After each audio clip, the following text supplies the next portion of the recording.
انعام الله د چا زویه دغه کلمه دې زده ده ته یې ووایه د چا په مذهب یې ایمان صاحب د چا په مذهب خپل مذهب یې د څه و قرآن د چا کول دی حدیث د چا کول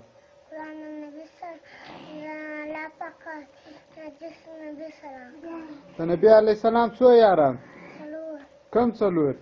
ابوبکر صدیق عمر فاروق عثمان غني حضرت طالب دغه څو کتابونه را نازل شوي دي کوم څلور تورات زبور انجیل قرآن قرآن شریف پر چا را نازل شوی